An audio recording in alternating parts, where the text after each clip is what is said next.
మీ పిల్లలు అల్లరి చేయకుండా జాగ్రత్తగా ఉండాలి. సండే స్కూల్ పిల్లలు వారు నేర్చుకున్నవి ప్రదర్శించారు. ఇంకా మీ పిల్లల్ని సండే స్కూల్కి పంపించిన వాళ్ళు ఉన్నట్లయితే ఇప్పుడైనా మీ పిల్లల్ని పంపించడానికి ముందు మీరు మనసు తెచ్చుకోండి. మీ పిల్లలు వాక్యం ఎరిగి ఉంటే బాగుపడతారు. అలాగే వారికి దేవుడిచ్చిన తలాంతులు ఉంటాయి. ఆ తలాంతులు బయటపడేది కూడా సండే స్కూలే. అంచేత అది మీకు మంచిది. దేవుడు ఎవ్వరిని వట్టినే ఈ భూమి మీద సృజించలేదు. ప్రతి వ్యక్తికి ఒక పని ఉంది, ఒక ప్రణాళిక ఉంది దేవుని దగ్గర. అది నెరవేరాలి అంటే వాళ్ళు దేవుని సన్నిధికి రావాలి. ఆ విషయాన్ని మర్చిపోవద్దు. సరే, ఇప్పుడు ప్రార్థన చేసుకుని వర్తమానంలోకి వెళ్దాం. మన మధ్యలో ఉన్న సహోదరుడు సందీప్ దేవుని వర్తమానాన్ని, క్రిస్మస్ వర్తమానాన్ని అందిస్తారు. ప్రార్థన చేద్దాం. రామకృష్ణ వచ్చి ప్రార్థన చేద్దాం.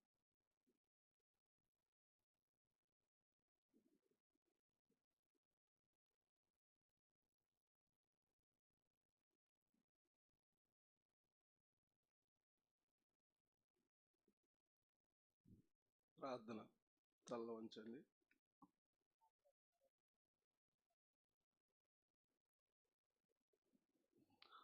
మహాపరిశుద్ధుడవు, నిత్య నివాసివి, యేసు క్రీస్తు ప్రభువ, మీకు వందనాలయ, స్తుతులు, స్తోత్రములు, నమస్కారాలు తండ్రి. ఈ ఉదయకాల సమయం ప్రభువ, నీ పరిశుద్ధ నామంలో సన్నుతిస్తున్నాము, స్తుతిస్తున్నాము, కొనియాడుతున్నాము, కీర్తిస్తున్నాము ప్రభువ. ఈ దినము క్రిస్మస్ వేడుకలుగా ఈ యొక్క స్థలంలో జరిపించుకుంటుండగా ప్రభా, కూడి వచ్చిన బిడ్డలందరితో నువ్వు ఇంతవరకు నీ కార్యం జరిగించావు.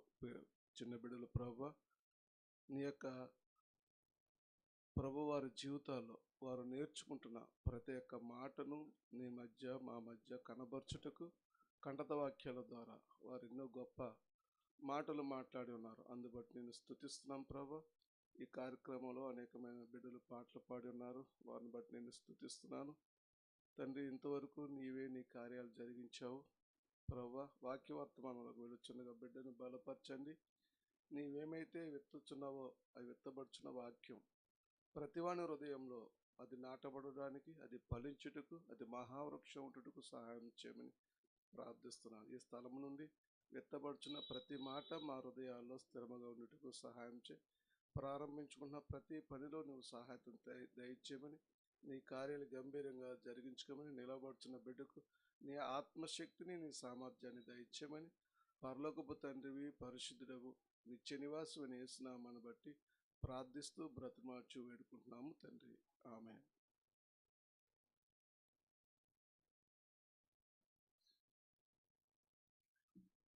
అందరికీ ప్రైజ్ ద లార్డ్. అందరికీ ప్రైజ్ ద లార్డ్. అందరూ వచ్చినట్టేనా? సాధారణంగా క్రిస్మస్ అనగానే నాకు బాగా గుర్తుకొచ్చే కథ ఏంటంటే, ఒక ఊరు, ఆ ఊరిలో ఒక చర్చు, ఆ చర్చిలో ఒక వృద్ధురాలు ఉండేది. ఆ వృద్ధురాలు ఉదయకాలము క్రిస్మస్ రోజున చర్చ్కి వచ్చింది. చర్చ్లో కూర్చుంది. తన బైబిల్ ఇప్పంగానే కళ్ళజోడు కనపడంగానే ఆమె గట్టిగా అరిచిందంట, ప్రైజ్ ద లార్డ్, పోయిన నా కళ్ళజోడు దొరికింది. సంవత్సరం అయిందండి పోయి, ఇప్పటి వరకు చాలా వెతికాను, ఎక్కడ ఎతికినా దొరకలేదు. మందిరానికి వచ్చాను, దేవుడు నా కళ్ళజోడు నాకు తిరిగిచ్చాడు. ఈ కథ విన్నప్పుడల్లా కొంతమంది క్రైస్తవులు నాకు గుర్తొస్తారు. వాళ్ళు ఎలాంటి క్రైస్తవులు అండి? పండగ క్రైస్తవులు కదా. పండగ రోజే వారికి క్రీస్తు గుర్తొస్తాడు. చాలా సార్లు క్రిస్మస్ రోజున సంఘం నిండి ఉంటుంది. ఎందుకంటే సాధారణంగా సంఘ ప్రార్థనలో రెగ్యులర్గా వచ్చే విశ్వాసులు వస్తారు. ఆదివారం రోజు ఇంకొంచెం ఎక్కువ నిండి ఉంటుంది, ఎందుకంటే ఆదివారపు క్రైస్తవులు కూడా వచ్చే రోజు. కానీ క్రిస్మస్ రోజు మాత్రం చాలా ఎక్కువగా నిండి ఉంటుంది, ఎందుకంటే పండగ క్రైస్తవులు కూడా వచ్చే రోజు. సో 3 రకాలైనటువంటి క్రైస్తవుల గురించి మనం ఈ 2 నిమిషాల్లో విన్నాం. కాబట్టి దేవుడు మనకున్నటువంటి ఆలోచనలన్నిటినీ పక్కన పెట్టి, ఇటు అటు తిరుగులాడు హృదయమును పక్కన పెట్టి, దేవుని వాక్యం మీద కేంద్రీకరించగలిగినటువంటి ఆత్మలను మనకు ప్రసాదించునుగాక. దేవుని వాక్యంలో నుంచి లూకా సువార్త 8వ అధ్యాయము 2వ అధ్యాయము క్షమించాలి లూకా సువార్త 2వ అధ్యాయము 8వ వచనం నుంచి 14వ వచనం వరకు మార్చి చదువుకుందాం.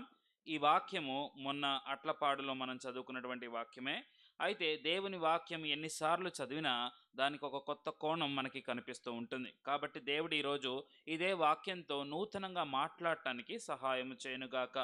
లూకా సువార్త 2వ అధ్యాయము 8 నుంచి 14వ వచనం వరకు మార్చి చదువుకుందాం. ఆ దేశములో కొందరు గొర్రెల కాపరులు పొలములో ఉండి రాత్రివేళ తమ మందను కాచుకొనుచుండగా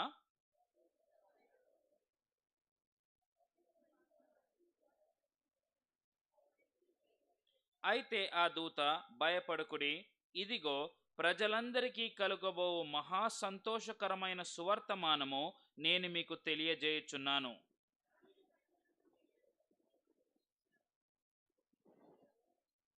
దానికిదే మీ కానమాలు, ఒక శిశువు పొత్తిగుడ్డలతో చుట్టబడి ఒక తొట్టెలో పండుకొని ఉండుట మీరు చూచెదరని వారితో చెప్పెను. సర్వోన్నతమైన స్థలములలో దేవునికి మహిమయు, ఆయనకిష్టులైన మనుష్యులకు భూమి మీద సమాధానమును కలుగునుగాక అని దేవుని స్తోత్రము చేయుచుండెను. చాలండి, ప్రార్థన చేసుకుందాం. మా స్థితికి కారణభూతుడైన మా ప్రియ పరలోకపు తండ్రి, ఈ ఉదయకాల సమయంలో ఇక్కడ కూర్చున్నటువంటి వారి అందరితో ప్రభువా నీ వాక్యముతో మీరు మాట్లాడండి. టీవీలలో, ల్యాప్టాప్లలో, వారి ఫోన్లలో లైవ్లో వింటున్న వారితో మీరు మాట్లాడండి. క్రీస్తు పుట్టుకలో ఉన్నటువంటి గొప్పతనము, క్రీస్తు పుట్టుకలో ఉన్నటువంటి మర్మము, క్రీస్తు పుట్టుకలో ఉన్నటువంటి త్యాగమును మేము గమనించినట్లు ఆత్మీయ కనులు మాకు దయచేయండి. ప్రభువా తండ్రి, నీ వాక్యము మేము వింటుండగా నూతన తైలముతో రెండంతల ఆత్మతో ఆశీర్వదించబడినటువంటి జీవితాలను, తెరవబడినటువంటి ఆకాశపు అనుభవమును కలిగి నీ వాక్యమును భయముతోనూ వణుకుతోనూ వినున్నట్లు సహాయము చేయండి. ఎవరైనా వేరే పనులు చేసుకుంటూ నీ వాక్యం వింటున్నారేమో వారు తండ్రి మరి భయముతో నీ సన్నిధిలో తండ్రి మరి వాక్యం ఎదుట కూర్చోవటానికి సహాయము చేయండి.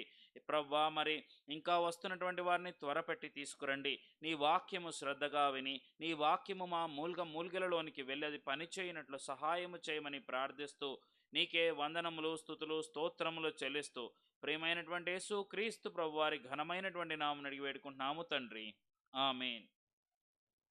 ఈ అధ్యాయంలో మనం చూసినట్లయితే లూకా సువార్త 2వ అధ్యాయము 1వ వచనంలో ఒక మాట ఉంటుంది, ఆ దినములలో. చాలండి, అదే 8వ వచనంకి వచ్చేటప్పటికి ఆ దేశములో అనే మాట ఉంటుంది.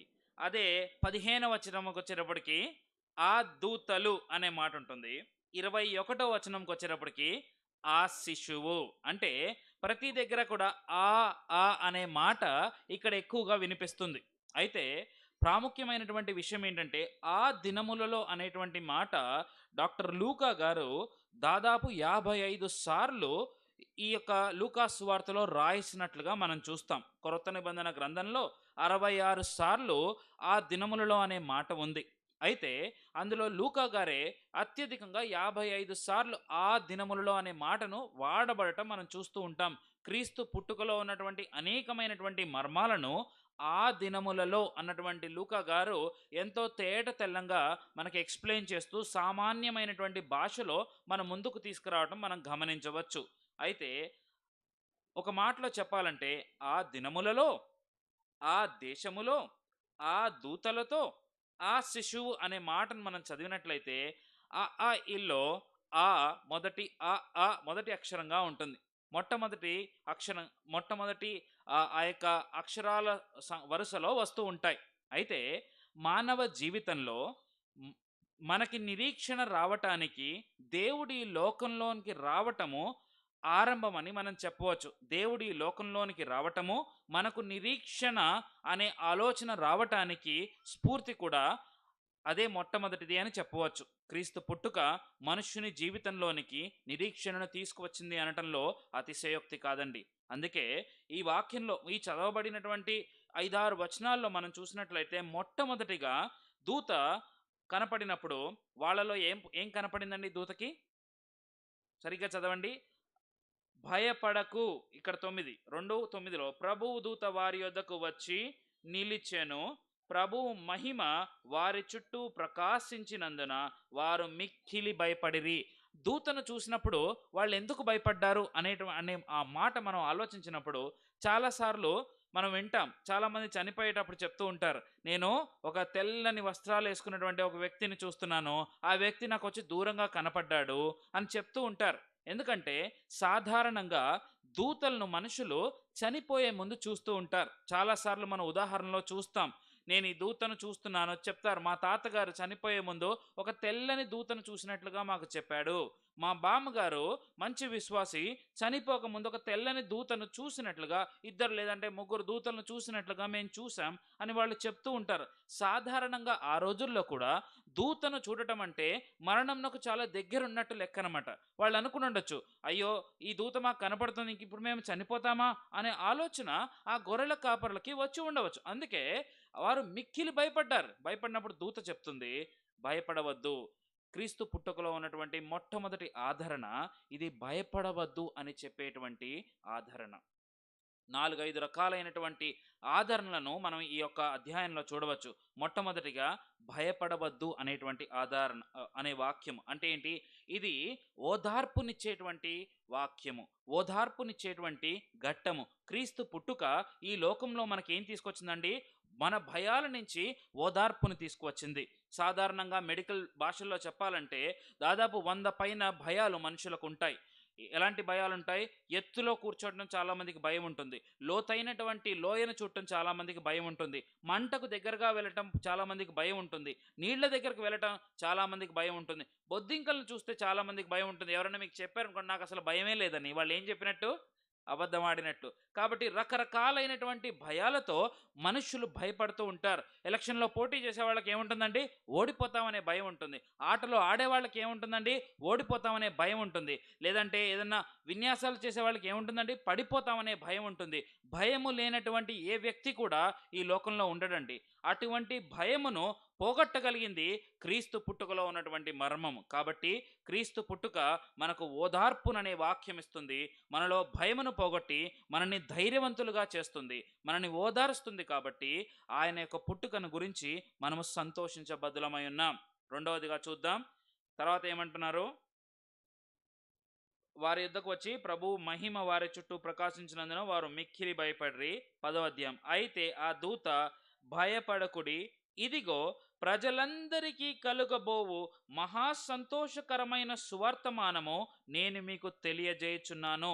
సాధారణంగా ఏదైనా ఒక వార్త ఉందనుకోండి, అది కొంతమందికి మంచిగా ఉంటుంది, కొంతమందికి చెడుగా ఉంటుంది. ఇప్పుడు చాలామందికి ఎలక్షన్లో పోటీ చేశారండి.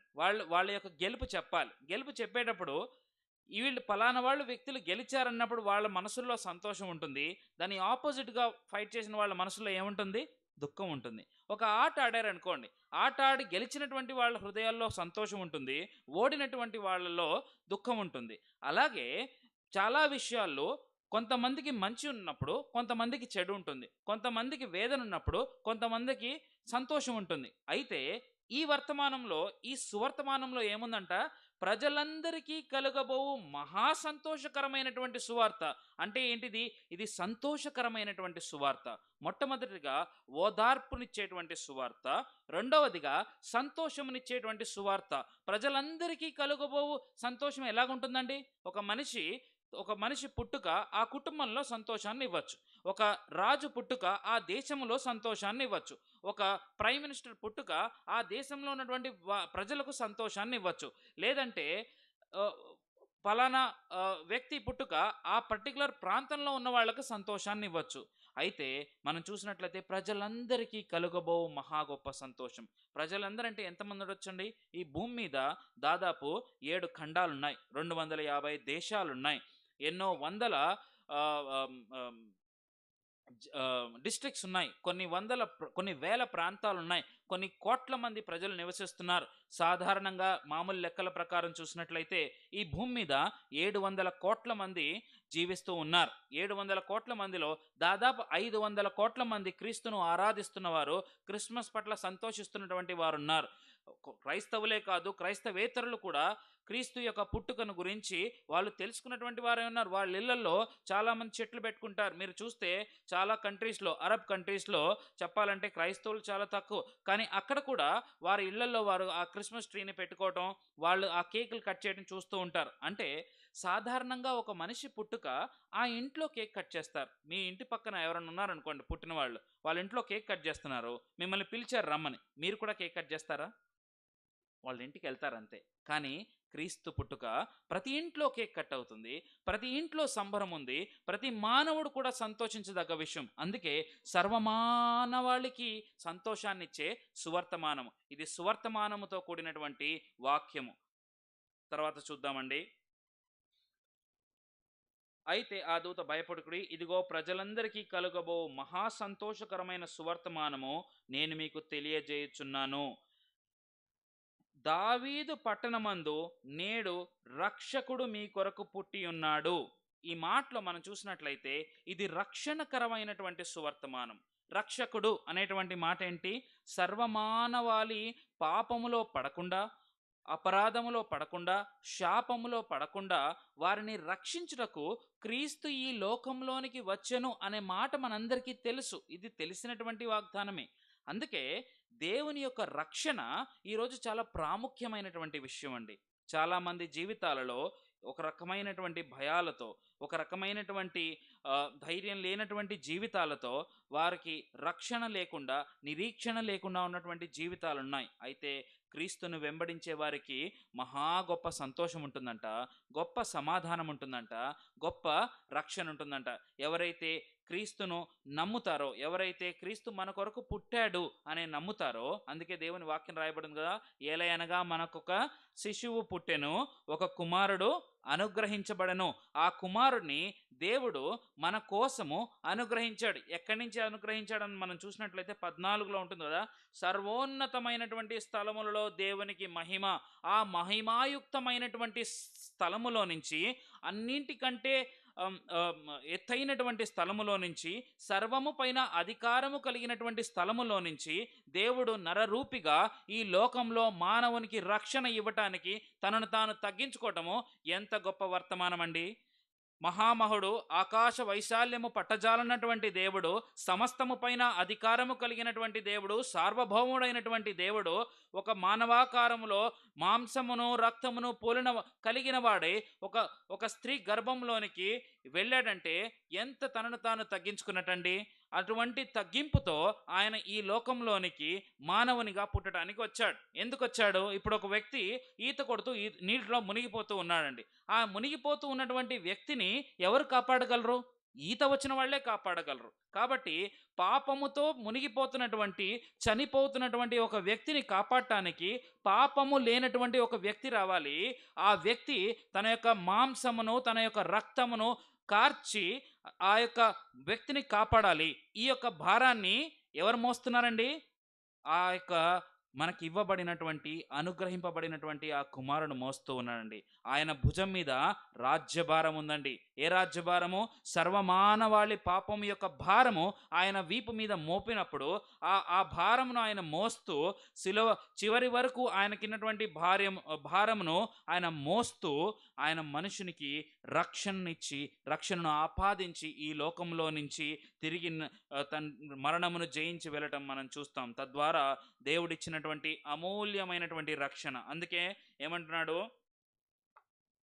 దావీదు పట్టణమందు నేడు రక్షకుడు మీ కొరకు పుట్టి ఉన్నాడు. ఆ దినము, ఇప్పుడు ఈ నేడు అనే మాటను మనం జాగ్రత్తగా గమనించినట్లయితే ఈ ఒక్కరోజే కాదండి, 25th డిసెంబర్ రోజే కాదండి రక్షకుడు మన కోసం వచ్చింది. రేపు చదివినా రక్షకుడు మీకు ఈరోజు వచ్చినట్టే, ఎల్లుండి చదివినా వచ్చినట్టే, 10 సంవత్సరాల క్రితం చదివినా, 10 సంవత్సరాల తర్వాత చదివినా మీ కొరకు రక్షకుడు వచ్చాడన్నటువంటి మాట వాస్తవం. ఇది తీయలేనటువంటి మాట. అటువంటి రక్షణను ఈ రక్షకుడైనటువంటి దేవుడు మన ఈ లోకంలోనికి రక్షకునిగా ఆకారంలో మన కొరకు వచ్చాడు. ఎంత అద్భుతం కదా! సర్వమానవాళి యొక్క రక్షణ కొరకు ఆయన ఈ లోకంలోనికి వచ్చాడు. మామూలుగా నేను చూసినట్లయితే ఇప్పుడు సాధారణంగా సంఘం ఏమంటుందంటే, లేదంటే లోకం ఏమంటుందంటే, ఒక చెడ్డ వ్యక్తి చనిపోయాడు అనుకోండి, దేవుడే వచ్చి ఈయన్ని చంపేశాడండి, అంటుంది. అదే ఒక మంచి వ్యక్తి చనిపోయాడంట అనుకోండి, దేవుడు లాంటి వ్యక్తి చనిపోయాడండి అంటారు. అంటే చనిపో చంపేటువంటి దేవుడు ఎలా చనిపోగలడు? అర్థమైందా? మళ్ళీ చెప్పమంటారా? ఎవరన్నా చెడ్డ వ్యక్తి చనిపోయారనుకోండి, దేవుడే వచ్చి వీళ్ళని ఇతన్ని చంపేశాడు అంటుంది లోకం. అదే ఒక మంచి వ్యక్తి చనిపోయాడు అనుకోండి, దేవుడు లాంటి వ్యక్తి చనిపోయాడండి అంటారు.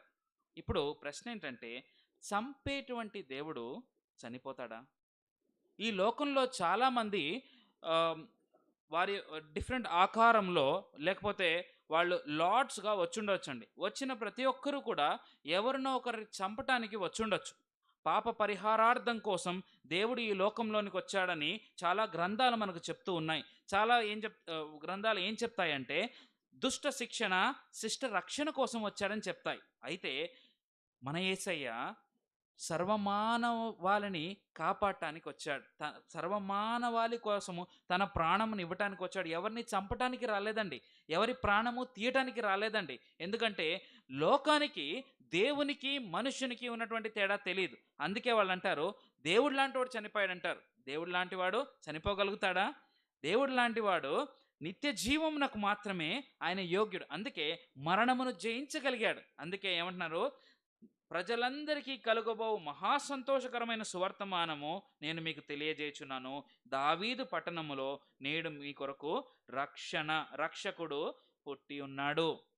ఇది రక్షణ సువార్తను చెబుతూ ఉంది. మొట్టమొదటిగా మనకు క్రీస్తు పుట్టుక ఈ లోకంలో ఓదార్పును తీసుకొస్తూ ఉంది. రెండవదిగా సంతోషమును తీసుకొస్తూ ఉంది. మూడవదిగా రక్షణను తీసుకొస్తూ ఉంది. నాలుగవదిగా చూద్దాం, ఇక్కడ మాట 10వ వచనం చివరిలో ఏముంటుందంటే, నేను మీకు తెలియజేయుచున్నాను, నేను మీకు చెప్పుచున్నాను. ఈ అధ్యాయం మీరు చాలాసార్లు చదివినట్లయితే, నేను మీకు తెలియజేయుచున్నాను, నేను మీకు చెప్పుచున్నాను, నేను మీ యొద్దకు తీసుకొచ్చుచున్నాను అనే మాట ఉంటుంది. అంటే ఆయన రాకడ ఈ లోకంలోనికి దేవుని ప్రవచనాన్ని తీసుకువచ్చింది. నాలుగవదిగా ఆయన ఈ లోకంలోనికి ఏమి తీసుకొచ్చాడండి? దేవుని మాటలను తీసుకొచ్చాడు, దేవుని ప్రవచనాన్ని తీసుకొచ్చాడు. మొట్టమొదటిగా ఆయన ఓదార్పును తీసుకొచ్చాడు ఆయనతో పాటు. రెండవదిగా సంతోషమును తీసుకొచ్చాడు ఆయనతో పాటు. మూడవదిగా రక్షణను తీసుకొచ్చాడు ఆయనతో పాటు. నాలుగవదిగా ఆయన ప్రవచనమును తీసుకొచ్చాడు ఆయనతో పాటు. ఆ ప్రవచనమును మనందరికీ ఇచ్చి, మనందరికీ తెలియజేసి, దేవుని యొక్క గొప్ప మర్మాలను మనకు విప్పేటట్లుగా ఉంది. సాధారణంగా నాకు ఒక కథ బాగా తెలుసు.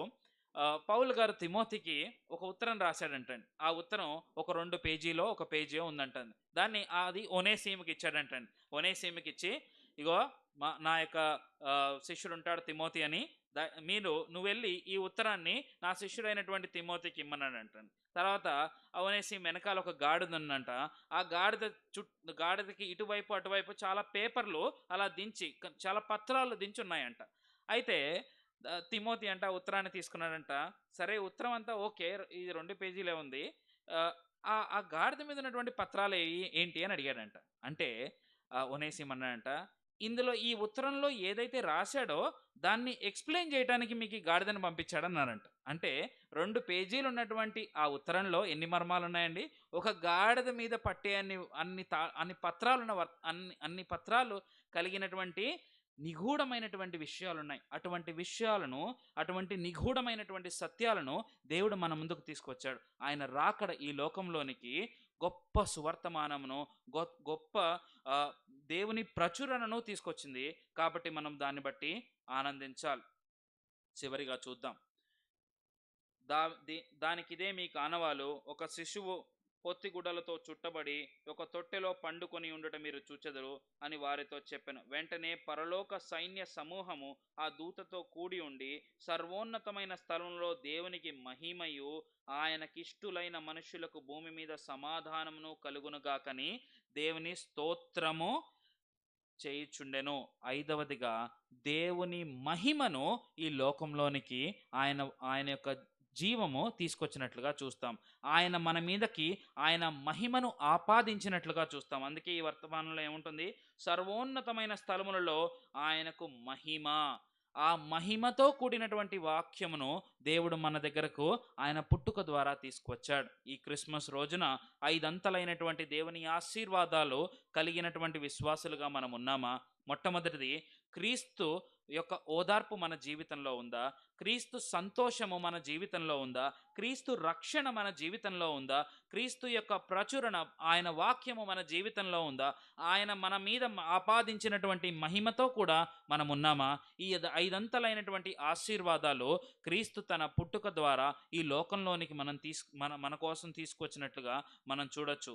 అయితే చాలాసార్లు మన జీవితాలు ఎలాగుంటాయంటే, వీటి పట్ల ఆలోచన లేనట్లుగాను, వీటి గురించి ఎరుగని వారుగాను, ఈ 5 అంతలైనటువంటి ఆశీర్వాదాలను మన ముందు పెట్టుకున్న చూడనటువంటి ఆత్మీయ గుడ్డి నేత్రములు కలిగినటువంటి వాళ్ళుగాను ఉంటాం. ఎందుకంటే ఆయన మీద ఆధారపడనటువంటి జీవితం ద్వారా, క్రీస్తు ఈ లోకంలో పుట్టాడని తెలుసు కానీ ఆ క్రీస్తును హృదయంలోనికి ఆహ్వానించకపోవడం ద్వారా మన జీవితంలో అనేకమైనటువంటి కష్టాలను మనం కొని తెచ్చుకున్నట్లుగా ఉంటుంది. సాధారణంగా మనం చూద్దాం. ఇప్పుడు యోహాను రాసిన మొదటి పత్రిక 3వ అధ్యాయము 7వ వచనం నాతో పాటు తీయండి. యోహాను రాసిన మొదటి పత్రిక 3వ అధ్యాయము 7వ వచనం నుంచి 10వ వచనం వరకు చదువుకుందాం. చిన్నపిల్లలారా, ఎవరిని మిమ్మల్ని మోసపరచనీయకుడి. ఆయన నీతిమంతుడైనట్టు నీతిని జరిగించు ప్రతివాడును నీతిమంతుడు. అపవాది మొదట నుండి పాపము చేయుచున్నాడు గనుక పాపము చేయువాడు అపవాది సంబంధి. అపవాది యొక్క క్రియలను లయపరచుటకే దేవుని కుమారుడు ప్రత్యక్షమాయను. జాగ్రత్తగా గమనించండి. అపవాది క్రియలను లయపరచుటకే దేవుని కుమారుడు ప్రత్యక్షమయ్యాడు. తర్వాత, దేవుని మూలముగా పుట్టిన ప్రతివానిలో ఆయన బీజము నిలుచును గనుక వాడు పాపము చేయడు. వాడు దేవుని మూలముగా పుట్టినవాడు గనుక పాపము చేయజాలడు. దీనిని బట్టి దేవుని పిల్లలెవరో అపవాది పిల్లలెవరో తేటపడును. నీతిని జరిగించని ప్రతివాడును తన సహోదరుని ప్రేమింపని ప్రతివాడును దేవుని సంబంధులు కారు. కాబట్టి 5 అంతలైనటువంటి ఈ ఆశీర్వాదాలను క్రీస్తు ఈ లోకంలోనికి తీసుకువచ్చిన తర్వాత కూడా అపవాది సంబంధులైనటువంటి బిడ్డలు ఈ లోకంలో ఉన్నారంటే దానికి కారణం ఏంటి? వాళ్ళు దేవుని సంబంధులు కాకపోవడం ద్వారానే కదా, దేవుని ఎరగకపోవడం ద్వారానే కదా. దేవుడు వారి యొక్క హృదయాల దగ్గర వేచి చూస్తున్నాడు, తలుపు తడుతూ ఉన్నాడు. మీరు తీస్తారేమో, నేను లోపలికి వద్దామని ఆయన ప్రయాసపడుతూ ఉన్నాడు. ఎందుకంటే దేవుడు లోకమును సృష్టించినప్పుడు ఆ లోకంలో సృష్టించినటువంటి ఎవరిని కూడా దేవుడు ఆ యొక్క నరకానికి పంపించాలనేటువంటి ఆలోచన ఆయనకు లేదు. నరకం అనేది ఆయన మాట వినటువంటి ఆ యొక్క డ్రాగన్స్ కోసమో, లేకపోతే ఆ యొక్క ఎనిమీస్ కోసమో తయారు చేశాడు. కానీ ఆయనను ప్రేమించే మానవాళి కోసం నరకాన్ని ఆయన తయారు చేయలేదండి. దేవుడు మనుషులందరినీ పరలోకంలో ఉంచాలనుకున్నాడు, నరకంలో ఉంచాలనేటువంటి ఆలోచన ఆయనకి లేదండి. కానీ మనుష్యుడు తాను చేసే పాపము ద్వారా, అపవాది సంబంధమైనటువంటి క్రియల ద్వారా ఏం చేస్తున్నాడు? దేవుని సంబంధి కాకుండా అపవాది సంబంధిగా మారిపోతున్నాడు. ఈ క్రిస్మస్ రోజున ఇక్కడ కూర్చున్నటువంటి వారిలో ఎంతమందిలో ఇంకా పాపం ఉంది? ఎంతమంది ఇంకా క్రీస్తును తన హృదయంలో చేర్చుకోలేదు? ఎంతమంది ఇంకా పండగ రోజు కదా వద్దాం అనేటువంటి ఆలోచనలో ఉన్నారు? ఎంతమంది ఇంకా రక్షణ సువార్తను పొందలేనటువంటి వాళ్ళుగా ఉన్నారు? ఎంతమంది ఇంకా భయముతో ఉన్నారు? చాలామంది ఇళ్లలో మనం చూస్తూ ఉంటాం, సంతోషం అనేది పైకి కనిపిస్తూ ఉంటుంది, వారి యొక్క ముఖాల్లో కనిపిస్తుంటుంది, కానీ ఆ సంతోషము వారి హృదయాల్లో ఉండదు. దేనికి? వారికి అనేక రకమైనటువంటి భయాలు. మా పిల్లలు మా మాట వింటలేదండి, మా పిల్లలు నేను చెప్పిన మాట వింటలేదండి, మా పిల్లలు తప్పుడు త్రోవలో వెళ్ళిపోతున్నారండి, మా పిల్లలు సరైనటువంటి చదువులు లేకుండా ఉన్నారండి, మా పిల్లలు డ్రగ్స్కి అలవాటు పడుతున్నారండి, మా పిల్లలు అశ్లీలమైనటువంటి చిత్రాలు చూడటానికి అలవాటు పడుతున్నారండి, మా పిల్లలు లోకంలోని మాయలో పడి వాళ్ళు వెళ్ళిపోతున్నారండి, మా పిల్లలు దొంగతనానికి అలవాటు పడ్డారండి. ఇలాంటి జీవితాలు మనం చూస్తూ ఉన్నాం. సరి అయినటువంటి సఖ్యత లేనటువంటి జీవితాలను మనం చూస్తూ ఉన్నాం. ప్రయాసపడి భారం మోయిచున్న సమస్త జనులారా నా ఎద్దుకు రండి, నేను మీకు ఏమిస్తానంటున్నాడు దేవుడు, నేను మీకు విశ్రాంతిని కలుగజేస్తాను. మీకు ఎటువంటి భయాలు ఉన్నప్పటికీ, మీకు ఎటువంటి భారాలు ఉన్నప్పటికీ, మీకు ఎటువంటి కష్టాలు ఉన్నప్పటికీ దేవుడు అంటున్నాడు, ఈ లోకంలోనికి నేను వచ్చింది కారణం ఏంటి? ఆ భయాలు పోగొట్టడానికే, మీ కష్టాలు నేను తీయటానికే, ఆ కష్టంలో మీరు ఎలా బ్రతకాలో మీకు నేర్పించడానికే. అటువంటి మీరు ఇంకా భయపడుతూ ఉంటే మీరు ఎవరి సంబంధిగా ఉన్నట్టు? అపవాది సంబంధిగా ఉన్నట్టు. దేవుడు పిలుస్తున్నాడు, మీరు ఇంకా అపవాది సంబంధిగా ఉండటము నాకు ఇష్టము లేదు. చాలామందికి ఉన్నటువంటి ప్రశ్న ఏంటంటే, చనిపోయిన తర్వాత మనిషి బ్రతుకుతాడా, ఇంకా జీవం ఉందా అనే మాట యోబు అడుగుతాడండి. 14:14 యోబు 14:14 ఎవరైనా బిగ్గరగా చదవండి. యోబు 14:14. చాలండి. మరణమైన తరువాత నరులు బ్రతుకుదురా? ఇది చాలా ప్రాముఖ్యమైనటువంటి ప్రశ్న అయిపోయింది. బాగా చదువుకున్న వాళ్ళకి ఈ ప్రశ్న ఉంది, చదువు లేనటువంటి వాళ్ళకి ఈ ప్రశ్న ఉంది, జ్ఞానం ఉన్నటువంటి వారికి ఈ ప్రశ్న ఉంది, జ్ఞానము లేని వారికి ఈ ప్రశ్న ఉంది. ఈ క్రిస్మస్ దినమున దేవుడు దానికి సమాధానం ఇవ్వాలనుకుంటున్నాడు. మరణమైన తరువాత నరులు బ్రతుకుదురా అంటే నిత్య జీవం అనేది ఏదైనా ఉందా అనేటప్పుడు దాని సమాధానం మనం ఎక్కడ చూడటంటే యోహాను సువార్త 2వ అధ్యాయము 25వ వచనం ఎవరైనా చదవండి. నిత్య జీవం అనుగ్రహింతునన్నది ఆయన తానే మనకు చేసిన వాగ్దానము. నిత్య జీవం అనే మాటకి ఏంటండి అర్థము? ఎల్లప్పుడూ జీవించుట.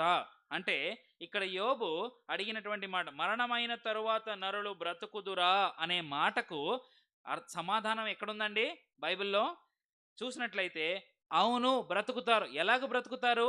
నిత్య జీవముతో బ్రతుకుతారు. ఆ నిత్య జీవమును అనుగ్రహించున్నది ఎవరండి? ఆయనే. ఎలా అనుగ్రహిస్తారండి? యోహాను 3:16 యోహాను సువార్త 3వ అధ్యాయము 16వ వచనము. దేవుడు లోకమును ఎంతో ప్రేమించెను కాగా ఆయన తన అద్వితీయ కుమారునిగా పుట్టిన వాని యందు విశ్వాసముంచు ప్రతివాడును నశింపక నిత్య జీవము పొందినట్లు ఆయన మనను అనుగ్రహించెను. కాబట్టి మనుష్యుడు మరలా పుట్టగలడా అనే మాటకు క్రీస్తు ఈ లోకంలోనికి వచ్చి శిలువ పైన ఆయన రక్తమును చివరి బొట్టు వరకు కార్చి 3వ దినమున తిరిగి లేచి మరణమును జయించి ఈ లోకంలోనికి వెళుతూ ఆయన ఏం చెప్పాడు? నిత్య జీవమును మీకు వరముగా ఇస్తాను. ఎందుకంటే ఆయన ఈ లోకంలోనికి వచ్చిందే మరణం నుంచి మనల్ని తప్పించడానికి, నిత్య జీవం మనకు అనుగ్రహించడానికి, ఈ లోకంలో ఉన్నటువంటి భయాల నుంచి మనల్ని పోగొట్టడానికి. ఈ లోకంలో అనేకమైనటువంటి అవసరాలు ఉంటాయండి. మామూలుగా మనకు మత్తయి సువార్తలో ఒక ధనవంతుడైనటువంటి యవ్వనస్తుడు తెలుసు. ఆయన దేవుని దగ్గరికి దేని కొరకు వస్తాడండి? నిత్య జీవం కొరకు వస్తాడు. నిత్య జీవం కొరకు వచ్చినప్పుడు దేవుడు ఏమంటాడు? ఏం చేయమంటాడు? నీకున్నటువంటి ఆయన నిత్య జీవం కొరకు నేను ఏం చేయాలని అడిగినప్పుడు ఆయన కొన్ని చెప్తాడు. నీవు నరహత్య చేయరాదు, దొంగిలించరాదు అని ఒక మల్టిపుల్ 10 చెప్పినప్పుడు ఆ యవ్వనస్తుడు ఏమంటాడు? నేను ఇవన్నీ చేశానంటాడు. ఇంకేం చేయాలి? ఇదన్నీ అయిపోయింది, ఇంకా ఏం కావాలి అన్నప్పుడు ఆయన అంటాడు, నీకున్న మొత్తం ఆస్తిని బీదలకు పంచి నన్ను వెంబడించమంటాడు. అప్పుడు ఆ యవ్వనస్తుడు చాలా ధనవంతుడు కాబట్టి దుఃఖపడి అక్కడి నుంచి వెళ్ళిపోతాడు. ఆ యవ్వనస్తుడు ఏం కావాలనుకుని వచ్చాడండి? నిత్య జీవం కావాలనుకుని వచ్చాడు. ఏం వద్దనుకుని వెళ్ళిపోయాడు? నిత్య జీవం వద్దనుకుని వెళ్ళాడు. అతను బ్రతుకున్న సంవత్సరాలన్నీ మంచి పనులు చేస్తూ మానవ సంబంధమైనటువంటి హృదయము కలిగినటువంటి వాడై నిత్య జీవం కొరకు పాటుపడ్డాడు. కానీ ఎప్పుడైతే తనకున్నటువంటి సమస్తమైనటువంటి ధనమును ఇచ్చివేయాలని దేవుడు చెప్పాడో అతను ఏమొద్దనుకున్నాడండి? నిత్య జీవం వద్దనుకున్నాడు. ఇక్కడ కూర్చున్నటువంటి నీవు నిత్య జీవం వద్దనుకోవడానికి కారణాలేంటి? నీకున్నటువంటి ధనమా, నీకున్నటువంటి పిల్లల బాధ్యతల, లేకపోతే వస్తువుల, ఆస్తుల, అంతస్తుల, జ్ఞానమా, విజ్ఞానమా? ఏది నిన్ను నిత్య జీవానికి వెళ్లకుండా ఆపుతుంది? క్రీస్తు ఈ లోకంలోనికి వచ్చింది నీకు ఆ నిత్య జీవాన్ని నీ మీద ఆపాదించడానికి, ఆయన మహిమను నీ మీద ఆపాదించడానికే, మరణమునకు భయానికి మిమ్మల్ని అప్పగించడానికి కాదు. కాబట్టి ఇక్కడ కూర్చున్నటువంటి నీవు నిత్య జీవాన్ని కాదనుకోవటానికి ఏం కారణాలున్నాయి? ఏం కారణాలు లేకపోతే ఈరోజే, లేకపోతే ఇంకా ఏదైనా కారణాలు మీ హృదయంలో ఉంటే ఈరోజే దాన్ని విడిచిపెట్టి, ప్రవ్వా నేను పాపిని, నేను చేసినటువంటి ప్రతి పాపము నీ యందు ఒప్పుకుంటున్నాను, నన్ను నీ బిడ్డగా చేర్చుకో అని నీ పిలిచినప్పుడు నీ ప్రతి పాపము తుడిచివేయబడుతుంది, నిత్య జీవము నీ మీద ఆపాదించబడుతుంది, ఆయన మహిమ నీ మీద ఆపాదించబడుతుంది. ఇంకా ఈ లోకంలో ఉన్నటువంటి ఆలోచనలు, ఆస్తులు, అంతస్తులు నిన్ను నిన్ను వెంబడిస్తున్నాయా, నీ వెనకాల పడుతున్నాయా అయితే జ్ఞాపకం ఉంచుకో. సొలొమోను అంతటి మహారాజు అంటాడు, నాకున్న సమస్తము ఎలాంటిది? నీటి బుడగ వంటిది అంటాడు. సమస్తమైనటువంటి ఆస్తులలో మంచి ఆస్తిపరుడు, బలములో 40,000 గుర్రాలు, మంచి యుద్ధ నేవీ ఆర్మీ కలిగినటువంటి సొలొమోన్ అంటాడు, ఇవన్నీ నీటి బుడగతో సమానం అంటాడు. దేవుని రాజ్యం ముందు, దేవుని ముందు, దేవుడిచ్చేటువంటి మహిమ ముందు ఈ లోకంలో ఉన్నటువంటి సమస్తమైనవి నాకు నీటి బుడగతో సమానం అంటాడు. 700 మంది భార్యలు కలిగినటువంటి సొలొమోను, నాకు ఈ లోకంలో ఉన్నటువంటి అన్ని సుఖాల కంటే దేవుని యొక్క మహిమ గొప్పదంటాడు, అవన్నీ నీటి బుడగతో సమానం అంటాడు. కాబట్టి ఈ లోకంలో ఉన్నటువంటిది ఏది కూడా మనకు నిత్య జీవితాన్ని ఇవ్వలేదండి. ఈ లోకంలో మనం వెంబడించేది, ఆశపడేది ఏది కూడా ఈ లోకం తర్వాత మన దగ్గరకు రాడదండి. మరణము తర్వాత మనం జీవించబోతున్నామో, ఎవరైతే క్రీస్తులో ఉన్నారో, ఎవరైతే ఆ యొక్క క్రీస్తును తన స్వంత రక్షకునిగా అంగీకరిస్తున్నాడో, క్రీస్తు మన కొరకు పుట్టాడని నమ్ముతున్నారో, వారి మీదకి నిత్య జీవం ఆపాదించబడుతుంది. కాబట్టి ఇక్కడ కూర్చున్నటువంటి దేవుని ప్రియులారా, దేవుడు మిమ్మల్ని పిలుస్తూ ఉన్నాడు, నిత్య జీవితం కొరకు వేగిరపడండి, నిత్య జీవం కొరకు ఎదురు చూడండి. కానీ ఈ లోకమిచ్చు ఆశ, ఈ లోకమిచ్చు సంపాదన, ఈ లోకమిచ్చేటువంటి ప్రతిదీ కూడా ఈ లోకంతో అంతరించిపోవాల్సిందే, అది ఇక్కడ వదిలిపెట్టి వెళ్ళవలసిందే. అయితే ఎల్లప్పుడూ ఉండేటువంటి జీవము, దేవునితో యుగాయుగములు సజీవులుగా ఉండే భాగ్యము, ఆయన పరలోక పౌరసత్వం, అది మీ దగ్గర ఉందా? లేకపోతే ఈ రోజే దేవుని అడగండి, ఆయన మీకు ఇచ్చేవాడుగా ఉన్నాడు. దేవుడి వాక్యమును దీవించునుగాక.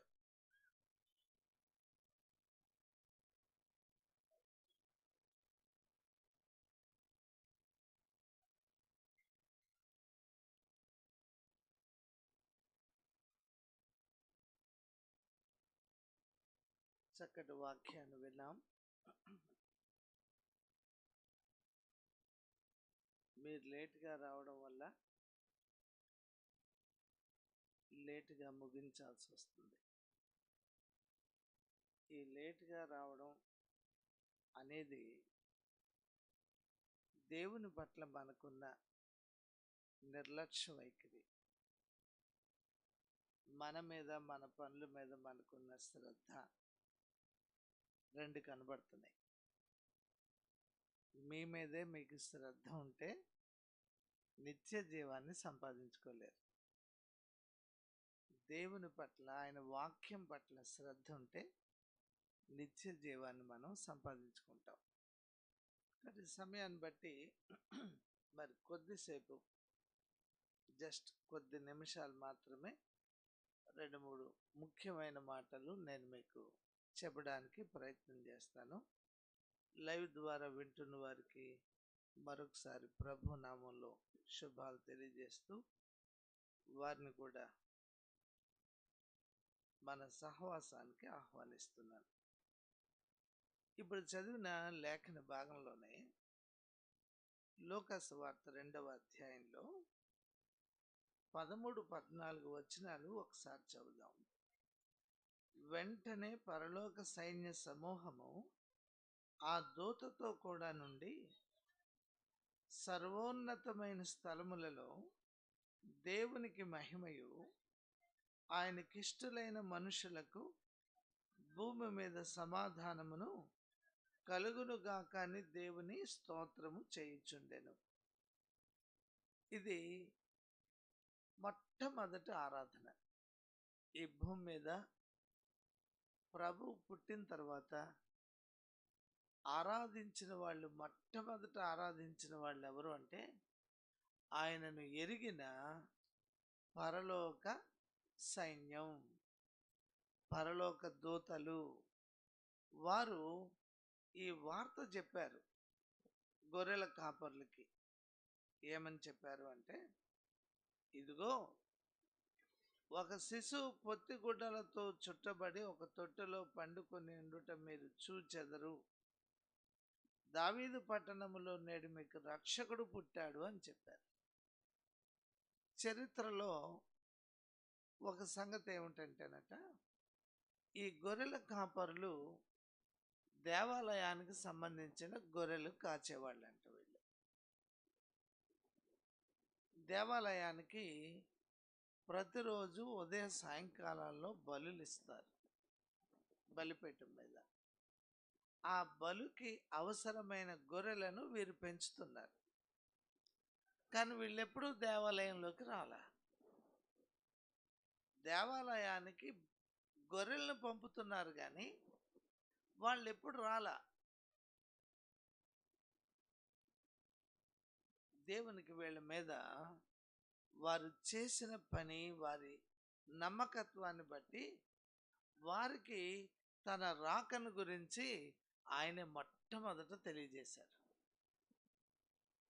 జ్ఞానుల తర్వాత వచ్చారు, ముందు గొల్లలే వచ్చారు. గొల్లలంటే ఇదేదో కులం అనుకోకండి, గొర్రెల కాపర్లే వచ్చారు. ఈ గొర్రెల కాపర్లు వీరికి తెలియచేయబడిన వర్తమానం, ఇంతకాలం ఏ దేవునికి బలి అర్పించడానికి గొర్రెలను పంపారో ఆ దేవుడు ఈ లోకానికి వచ్చాడు. వీరు దేవాలయానికి రాలేదు కానీ ప్రత్యక్షంగా దేవుని చూడడానికి వచ్చారు. ఒక ఆశ్చర్యం. మరి వస్తే ఏం చేయాలి? వెళ్ళి చూస్తే ఏం చేయాలి? ఏం చేయాలో కూడా వాళ్ళకి వాళ్ళ కళ్ళ ముందు కనబడుతున్న ఒక దృశ్యం ఏమిటంటే, ఒక దూత వారికి చెప్పింది, పరలోక సైన్య సమూహం ఆ దూత వెనకాల ఉంది. ఆ దూత వెనకాల ఉండి ఆయన మీ కొరకు రక్షకుడు పుట్టాడు అని చెప్పినప్పుడు వెనక ఉన్న సమూహం ఏం చేస్తుందంటే, సర్వోన్నతమైన స్థలములలో దేవునికి మహిమ, ఆయనకిష్టులైన మనుషులకు భూమి మీద సమాధానము కలుగునుగాక అని దేవునికి స్తోత్రం అన్నాయి. ఇప్పుడు ఈ గొర్రెల కాపర్లు ఏం చూశారు చెప్పండి? ఇంకా ఆయన్ని చూడలా. ఆయనను గురించి ఈ దూతలు చేసిన కార్యం ఏమిటి? దేవుని స్తోత్రము చేయుచుండెను. వాళ్ళు చేస్తున్న క్రియ చూశారు. ఇప్పుడు ప్రభు దగ్గరకు వచ్చారు. వచ్చి వాళ్ళు కూడా ఏం చేస్తారు? వారు కూడా దేవుని మహిమపరిచారు, వారు దేవుని స్తుతించారు. సో మొట్టమొదటి ఆరాధికులు ఈ గొర్రెల కాపర్లు. ఎక్కడ నేర్చుకున్నారు వీళ్ళు? ఎవరి దగ్గర నేర్చుకున్నారు? మందిరానికి వెళ్ళి నేర్చుకున్నారా? యాజకుల దగ్గరికి వెళ్ళి నేర్చుకున్నారా? శాస్త్రులు పరిసయ్యుల ఉపదేశాలా? కాదు. పరలోకమే ఆయనను ఎలా ఆరాధించాలో వాళ్ళు ఆరాధించి చూపించారు. భలే అద్భుతం కాదు? కొంతమంది జీవితాల్లో ప్రభుతో ఎలా ఉండాలో ఆయనే వారికి తెలియచేశారు. వాళ్ళు నేర్చుకున్నారు. ఇప్పుడు మనకి లేఖనం ఉంది, లేఖనములు ఇవన్నీ వ్రాయబడ్డాయి. ఇవి చదువుతున్న నీవు నేను దేవుణ్ణి ఎలా ఆరాధించాలో నేర్చుకోవాలి. అది ఒక సంగతి. క్రిస్మస్ అంటే ఇది ఫెస్టివల్ కాదు, క్రీస్తుని ఆరాధించడం. పండగ అనుకున్న వాళ్ళు క్రొత్త బట్టలకి, పిండి వంటలకి, డెకరేషన్కి ప్రాధాన్యత ఇస్తారు. ఈ మూడు ఇక్కడే విడిచిపెట్టేస్తాం. ఇవి పరలోకానికి పనికొచ్చేవి కాదు. ఇప్పుడు మనం పరలోక సంబంధమైన ఆరాధన చేయవలసిన వాళ్ళం. ఆరాధనకు సంబంధించి దూతలు ఏం చెప్పారు అంటే, సర్వోన్నతమైన స్థలములలో దేవునికి మహిమ రెండో భాగం. ఆయనకిష్టులైన మనుషులకు ఈ భూమి మీద ఉండి ఎవరు ఆయనకిష్టులుగా ఉన్నారో వారికి ఏం కలుగుతుందంట? సమాధానము. వారి అంతరంగాల్లో ఉండే కలవరం తొలగిపోతుంది. మనం ఎన్నో సందర్భాలు చూడొచ్చు దానికి. ఆయన శిష్యులు ఆయన కలిసి దోణిలో ప్రయాణం చేస్తున్నప్పుడు ఆయన దోణి అమరం మీద తలవాల్చుకుని నిద్రపోతుంటే ఆ తుఫాన్ వచ్చినప్పుడు వాళ్ళు కలవరపడ్డారు, ప్రయత్నాలు చేశారు. వాళ్ళ ప్రయత్నాలు సరిపోలే. అప్పుడు వారు కంగారు పడి ఆయన దగ్గరకు వెళ్ళి, బోధకుడా నశించిపోతున్నాం, నీకు చింత లేదా అన్నారు.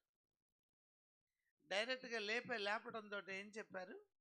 బోధకుడా, మేము నశించిపోతున్నాం, నీకు చింత లేదా? ఆయన లేచి గాలిని సముద్రాన్ని గద్దించాడు. అవి నెమ్మళించాయి. నెమ్మళించిన తర్వాత వారిలో ఉన్న విశ్వాసం ఎంత ఉంది? అల్ప విశ్వాసం కదా. ఇవి ఎప్పుడైతే ఇలా అయ్యాయో అప్పుడు వారి అంతరంగాల్లో నెమ్మది వచ్చింది. వచ్చేలా అనుకున్నారు, ఈయన ఎవరో, ఈయనకు గాలియు సముద్రమును లోబడుచున్నవి. బా, ఎంత ఆశ్చర్యం! ఇప్పుడు అవి లోబడ్డాయి. వీళ్ళు ఏమి నేర్చుకుంటారు? వీరు కూడా ఏం నేర్చుకోవాలి? లోబడడం నేర్చుకోవాలి. ఈవేళ మనం కూడా ప్రభువుకు లోబడడాన్ని నేర్చుకుందాం. లోబడుతున్నారా? మంచిదే, ఇంకా లోబడండి. ఇప్పటి వరకు లోబడలేదా? ఇప్పుడైనా లోబడండి. రేపు రోజున ఆ గాలి సముద్రం వస్తాయి తీర్పు దగ్గర. ఇదిగో మేము లోబడ్డాం. నీకేమైందయ్యా లోబడలేదు అంటాయి. ఆయనకు లోబడకపోవడం వల్ల నీ అంతరంగములో ఉన్నటువంటి ఆ కలవరం, తుఫాను, ఏవో భయాలు, ఇవన్నీ ఏమి తొలగిపోవు. నీవు ఆయనకు లోబడు, ఏమవుతాయి? ఇవన్నీ తొలగిపోతాయి. ఇవన్నీ తొలగిపోతాయి. ఆయన అంటాడు, భయపడకుడి, నేనే అన్నాడు. ఆ మాట విన్నప్పుడు వారిలో ఏమవ్వాలి?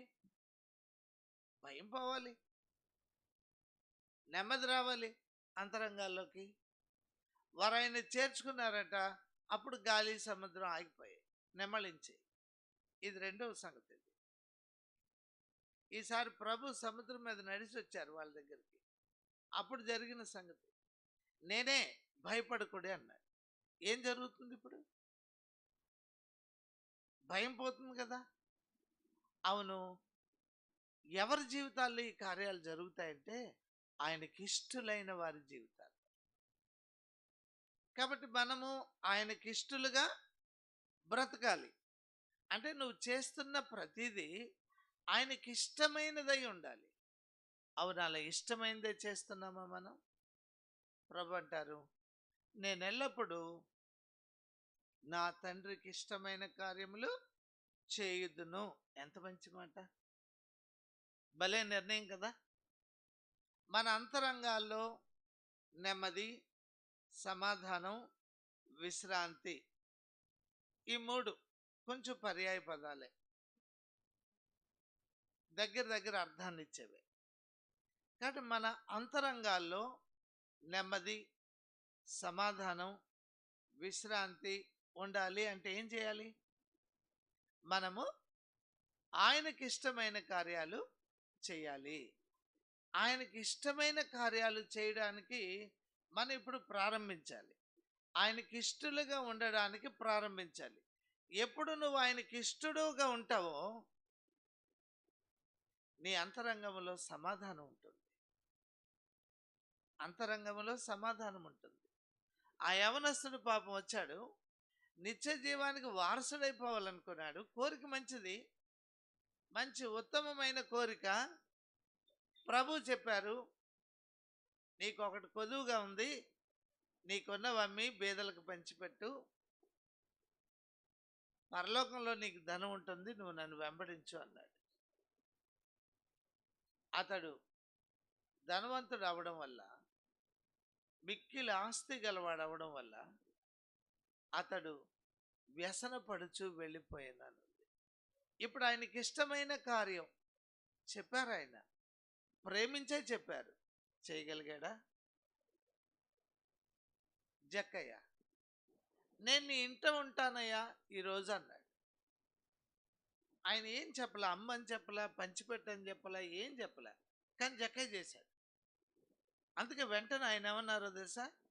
ఇతడును అబ్రహాము కుమారుడే, నేడు ఇంటికి రక్షణ వచ్చి ఉన్నది.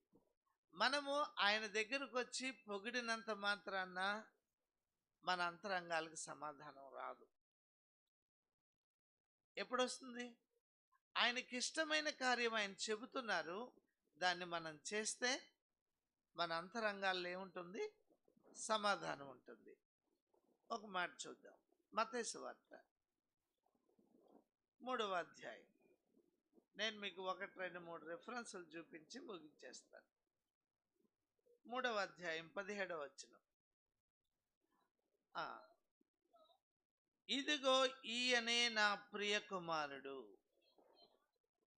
ఈయన నాకు ఇష్టమైన కుమారుడు, నన్ను ప్లీజ్ చేసినటువంటి వాడు. ఎవరు? ఈయనే అని ప్రభువుని గురించి ఆకాశం తెరవబడి ఒక శబ్దం వచ్చింది. పరలోకం ప్రభువుని గురించి సాక్ష్యం ఇచ్చింది. ఈయనెవరైనా నాకు ఇష్టమైన వాడు. అందుకే ప్రభు అంతరంగానికి కలవరం లేదు. ఎందుకు లేదు? సిలువ శ్రమలు మీద పడినా ఆయన అంతరంగంలో కలవరం ఉండదు. ఎందుకు ఉండదు అంటే ఆయన తండ్రికి ప్రియమైన వాడు. తండ్రికి ప్రియమైన వాడు.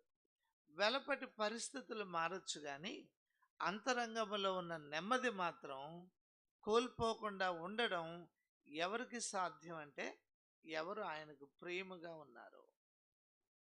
మన ఆదివారం యోబుని గురించి ఆరాధన వర్తమానంలో మాట్లాడుతూ, యోబు 10 మంది పిల్లలు ఒకేసారి చనిపోయారు.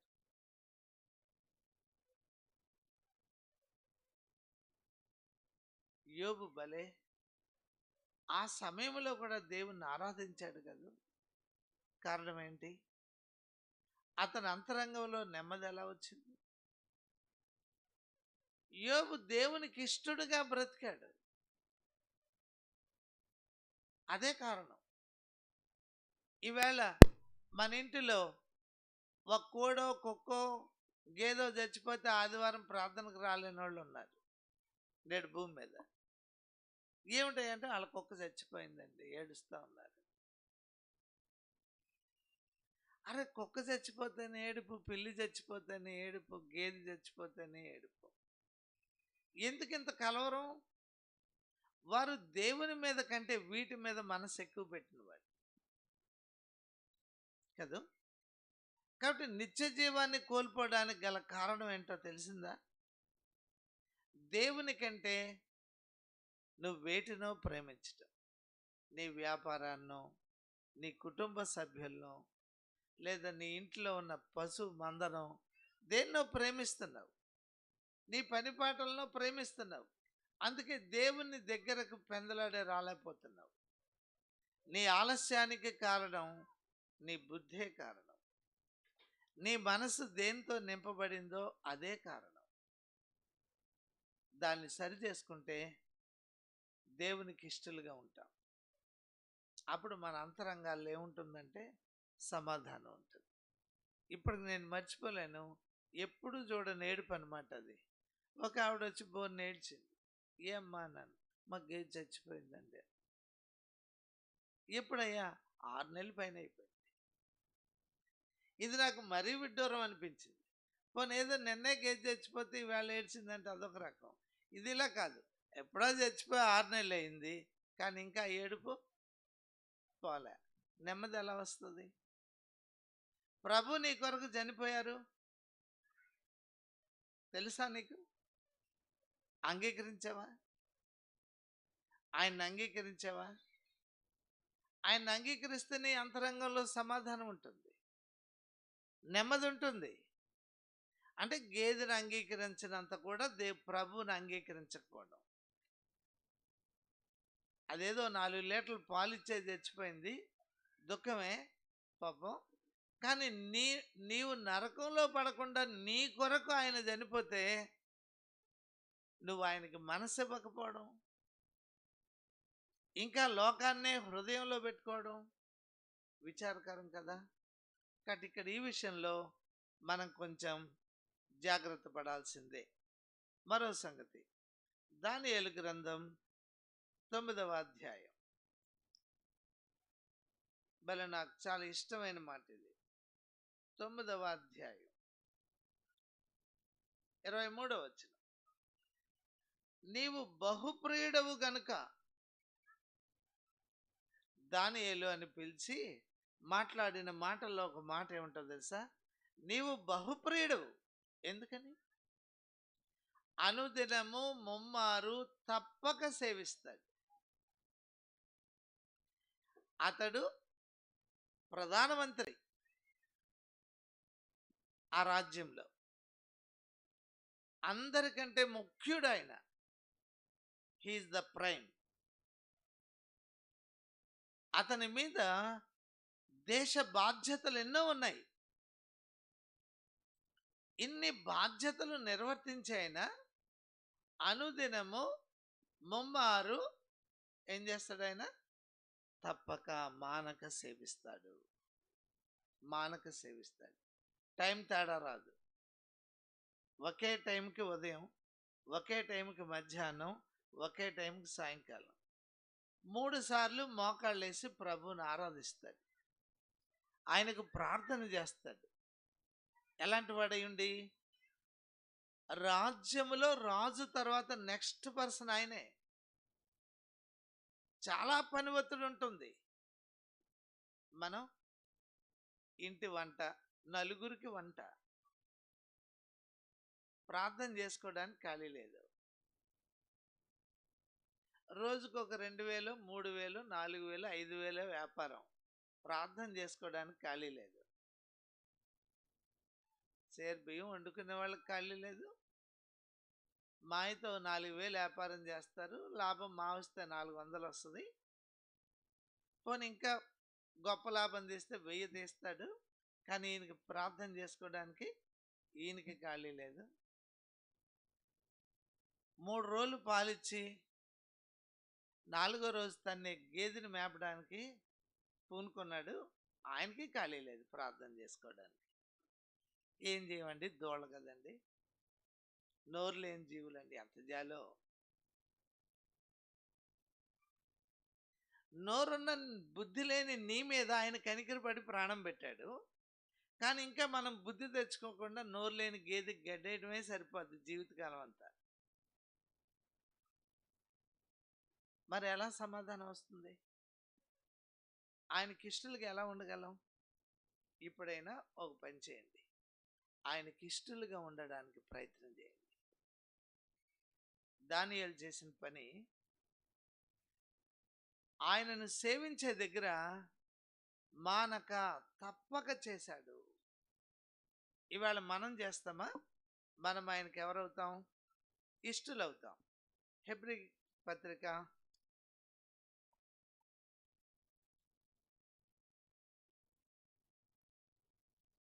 11వ అధ్యాయం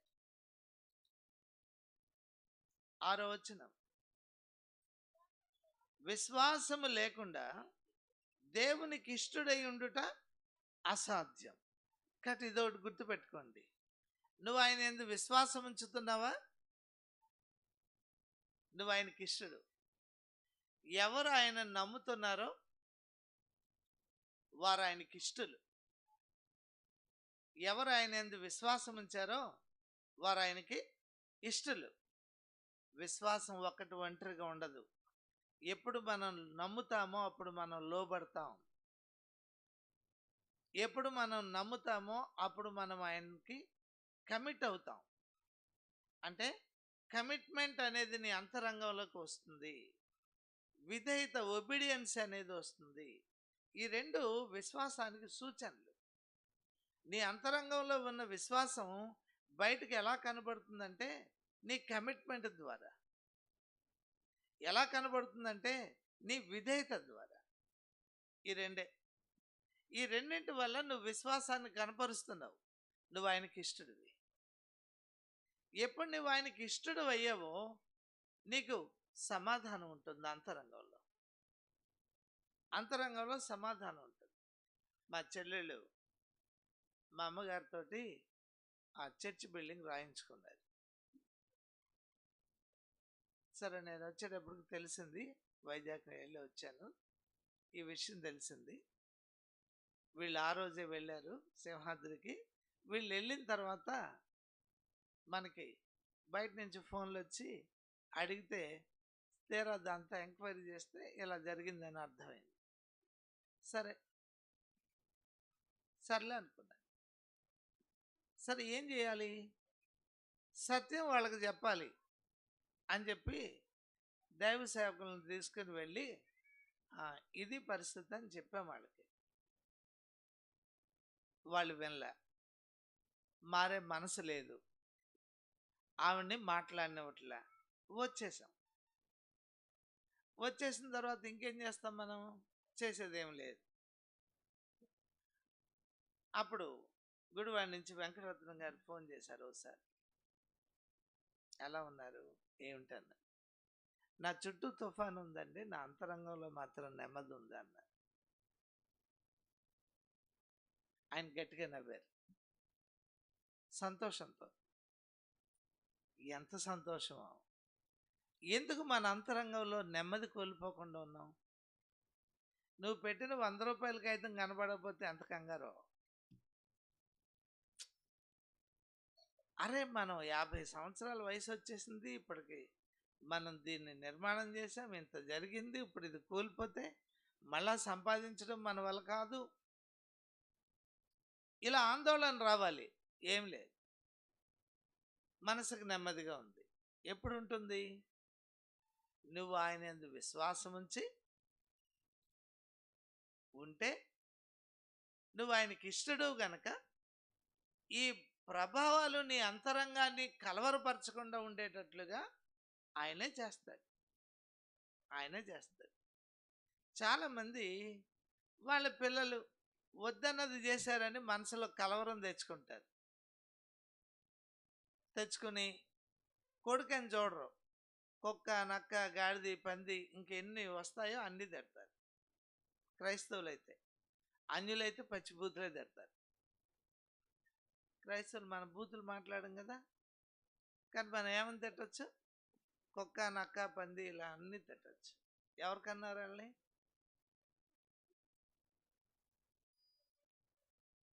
ఎవరికన్నారు? మరి కన్నందుకు నువ్వు నేనేమవ్వాలి? అంటే we lost sense, our sense కోల్పోతున్నావు. సెన్స్ కోల్పోకుండా ఉండడానికి ప్రయత్నం చేయి. కలవరపడక. వాళ్ళు తెచ్చిన నష్టం తక్కువను, నువ్వు తెచ్చుకునే నష్టం ఎక్కువను. పిల్లలు తెలియక తెచ్చిన నష్టం అది, మనము స్పృహ లేకుండా తెచ్చుకునే నష్టం ఇది. కాబట్టి మనసుకి ఎప్పుడు కూడా కలవరం రావడానికి ప్రయత్నం చేయకండి. ప్రశాంత వాతావరణంలో నిన్ను నువ్వు ఆలోచించుకుని కలవర పెట్టుకోకు. దీనికి కారణం ఏమిటంటే నువ్వు దేవుని యందు విశ్వాసం ఉంచడంలోనే తేడా ఉంది. నువ్వు ఆయనకి ఇష్టడుగా ఉండలేకపోతున్నావు. ఈ క్రిస్మస్ సందర్భంలో మనం ఆయనకి ఇష్టలుగా ఉండాలని దేవుడు కోరుతున్నాడు. ఎవరు ఆయనకి ఇష్టలు? ఎవరు ఆయన యందు విశ్వాసం ఉంచారో వారు ఆయనకు ఇష్టలు. ఒక మాట చూపిస్తాను. యోహాను సువార్త 1వ అధ్యాయం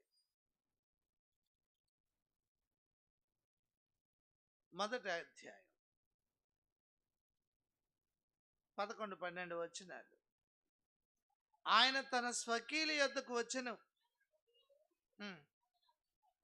వాళ్ళు స్వకీయులు, కానీ ఏం చేయలా? అంగీకరించలా, విశ్వాసం ఉంచలా. 12వ వచనం. తన్ను ఎందరు అంగీకరించరో వారందరికీ, అనగా తన నామమందు విశ్వాసం ఉంచిన వారికి దేవుని పిల్లలగుటకు. ఇప్పుడు ఆయన నిన్ను ఎంత ఇష్టపడుతున్నాడు? ఆయనను నువ్వు అంగీకరిస్తే నిన్ను ఆయన ఎంత ఇష్టపడుతున్నాడంటే, యు ఆర్ మై చైల్డ్ అంటాడు. నీవు నా కొడుకువి, నువ్వు నా కూతురువి, మీరు నా పిల్లలు అంటాడు. అంటే ఆయనకి ఇష్టమైన వారికి ఆయన ఒక పేరు పెట్టాడు. ఏమని? నా పిల్లలు, నా స్వకీయ సాంపాద్యం. యాకోబు సంతానాన్ని గురించి అదే మాట అంటాడు. వీళ్ళు నా స్వకీయ సాంపాద్యం. ఎందుకని? వారు ఆయనకి ఇష్టలు. ఎందుకని? అబ్రహాం ఆయన యందు విశ్వాసం ఉంచాడు. ఆ విశ్వాస సంబంధమైన ఇస్సాకు పిల్లలు, వారిలో విశ్వాసం ఉంది కాబట్టి వారెవరు? ఆయనకు స్వకీయ సంపాద్యం, ఆయనకి ఇష్టలు. ఇప్పుడైనా మీరు ఆయన పిల్లలు అవ్వాలని అనుకుంటున్నారా? అబ్రహాం ఒకప్పుడు విగ్రహారాధికుడు. ఆయన మాట నమ్మాడు, వెంబడించాడు, ఆయనకిష్టుడైపోయాడు. ఆయన సంతానం అంతా దేవునికి స్వకీయ సాంపాద్యం అయిపోయింది. ఈరోజు అయ్యో ఆయన్ని పిలిచాడు మమ్మల్ని పిలవలేదు అనుకోవడానికి లేదు. నిన్ను పిలుస్తున్నాడు. ప్రయాసపడి భారం మోయిచున్న సమస్త జనులారా నా ఎద్దుకు రండి అన్నాడు. మీరు వస్తారా? ఆయన యందు విశ్వాసం ఉంచుతారా? విశ్వాసం ఉంచితే మిమ్మల్ని కూడా, నన్ను కూడా ఆయన ఏమంటున్నాడు? నా స్వకీయ సాంపాద్యం. యు ఆర్ మై చిల్డ్రన్, మీరు నా పిల్లలు అంటున్నాడు. పిల్లలు, దేవునికి పిల్లలు. ఏమండి? ఒక ప్రైమ్ మినిస్టర్, ఒక చీఫ్ మినిస్టర్ లేదా ఒక ధనవంతుడు నిన్ను నన్ను నా కూతురు అని ఎవరన్నా అనగలరా? అనలేరు. కానీ నువ్వు అనుకోవచ్చు, ఆ మోడీ ఇంట్లో పుట్టుంటే ఎంత బాగున్నావు. ఒక అమ్మాయి అనేది, ఆ చంద్రబాబు ఇంట్లో పుట్టుంటే బాగుండేది, నాకు చక్కగా 2000 రూపాయలు గౌన్ కొన్నావు. ఆపిల్ చిన్నప్పుడు సంగతి. నువ్వేం కొంటావు? 500 మా అయితే. కాబట్టి ఇప్పుడు ఏం జరుగుతుంది? అనేక మంది కోరుకుంటున్నాం, ఆ ధనవంతుల ఇంట్లో పుట్టుంటే వాళ్ళ పిల్లలు అయి ఉంటే ఎంత బాగుండు అని. సమస్తాన్ని కలుగు చేసిన వాడు ఈయన. మీరు నా పిల్లలు అవ్వచ్చు, రూపాయి ఖర్చు లేదు. మీరు నన్ను నమ్మితే చాలు, నా యందు మీకు విశ్వాసం ఉంటే చాలు. నేను వెంటనే ఏం డిక్లేర్ చేస్తాను? యు ఆర్ మై చిల్డ్రన్ అని డిక్లేర్ చేస్తా. ఎంత బాగుంది ఈ మాట? ఎంత బాగుంది? ఈ లోకంలో ఒక ధనవంతుడికి పిల్లలు అవ్వాలనుకుంటున్నారా? లేదా ఏది ఇది గొప్పది అని ఆ క్యాస్ట్లో పుట్టాలని ఆలోచిస్తున్నారా? ఎందులో పుట్టిన పాపివే నరకమే. దొంగలు ఏ కులాల్లో ఉంటారు? ఏ మతంలో ఉంటారు? తేడా ఉందా? పాపం చేయడానికి ఏమీ తేడా లేదు. కులం తేడా లేదు, మతం తేడా లేదు, విద్యావంతుడు పామరుడని తేడా లేదు. కానీ ప్రభువుని అంగీకరించండి. ఎన్నో అడ్డాలు చెప్తావు, నిత్య జీవాన్ని కోల్పోతావు. అడ్డాలన్నీ ఎత్తివై ఆయన్ని అర్థం చేసుకో. ఆయన నీ కొరకు చేసిన త్యాగాన్ని అంగీకరించు. ఆయనను అంగీకరించు. వెంటనే ఆయన అంటాడు, ఏ అభ్యంతరం చెప్పకుండా. ఇప్పుడు జక్కయ్య మార్పు దగ్గర ఇలా అన్నారు ఆయన, ఇతడును అబ్రహాము కుమారుడే, నేడు ఇంటికి రక్షణ. ఏమన్నా లేట్ చేశారు ఈ మాట చెప్పడానికి? నువ్వు అంగీకరిస్తే వితౌట్ ఎనీ లేట్ ఆయన ఒక మాట అంటాడు, నువ్వు కూడా నా కుమార్తెవే, నా కుమారుడివే. ఈ మాట ఆయన చేత అనిపించుకోవాలనుకుంటున్నారా? ఇప్పుడే మీరు ఆయన యందు విశ్వాసం ఉంచండి, అంగీకరించండి, ఆయనను వెంబడించండి. ఆయన పిల్లలు అవుతారు. ఆ సంతోషం మీ అంతరంగాల్లో నిలిచి ఉంటుంది, శాశ్వత కాలం ఉంటుంది. అటు కృప దేవుడు మనందరికీ అనుగ్రహించునుగాక. ప్రార్థన. ప్రేమ నమ్మకమైన తండ్రి, మీకు స్తుతులు చెల్లిస్తున్నాం. ఇంతవరకు మీరు మాకు ఇచ్చిన మీ మంచి ఉపదేశాన్ని బట్టి స్తుతిస్తున్నాం. అందరి హృదయాల్లో ముద్రించు. ఏ ఒక్కరూ నశించిపోకుండా, వ్యసనపడుతూ వెళ్ళిపోకుండా నిన్ను అంగీకరించగలిగే అవగాహన దయచేయండి. నిన్ను అంగీకరించడానికి అనుకువైన మనసునివ్వండి. నీ పిల్లలుగా స్వీకరించబడే కృపను అనుగ్రహించు. నీవిచ్చే సమాధానంతో నింపుము. వాక్యం అందించిన సోదరుడు సందీప్, అలాగే పిల్లలు తాము నేర్చుకున్న వాటిని చెప్పారు. వారిని మీరు దీవించండి. భవిష్యత్తులో మరింతగా నీకు ఉపయోగకరమైన పాత్రలుగా చేయండి. వారికి తరబేది ఇచ్చిన సండే స్కూల్ టీచర్స్ని బట్టి కూడా స్తుతిస్తున్నాం. వారికి మరింత సామర్థ్యాన్ని అనుగ్రహించండి. ఏమాత్రం లోకంలో మిళితమవ్వకుండా, లోకాన్ని తెచ్చి భక్తిలో మిళితం చేసుకోకుండా చాలా జాగ్రత్త పడుతూనే చేశారు. అలాగే ముందు కొనసాగడానికి నీ కృపను అనుగ్రహించు. మహిమ, ఘనత, ప్రభావాలు మీకు ఆరోపిస్తూ ఈ పిల్లలకు ఇవ్వాల్సిన బహుమతులు ఉన్నాయి. వాటిని మీరు దీవించి పిల్లలు ఎంకరేజ్ అవ్వడానికి, వారి అంతరంగాల్లో పురుకొల్పు కలగడానికి సహాయపడమని, వాటిని సిద్ధపరిచిన వారిని కూడా తగినట్లుగా దీవించమని కోరుతూ, వచ్చిన వారికి ఆతిథ్యాన్ని సిద్ధపరిచారు. ఎందరి హస్తాలు ఆ పనిలో ఉన్నాయో వారందరికీ రాదగిన దీవెన అనుగ్రహించు. ఎందరి కష్టార్జితం దాంట్లో ఉందో వారందరికీ రాదగిన దీవెనిమ్ము. దూర ప్రాంతాల నుంచి వచ్చిన వారిని బట్టి, నీ వాక్యం పట్ల ఆసక్తి కలిగి నీ సన్నిధికి వచ్చిన ప్రియులందరిని బట్టి నిన్ను స్తుతిస్తూ ప్రతి వారికి రాదగిన దీవెనిమ్మని యేసునామములో ప్రార్థిస్తున్నాము తండ్రి, ఆమేన్. ఇప్పుడు సండే స్కూల్ పిల్లలకి బహుమతులు ఉన్నాయి.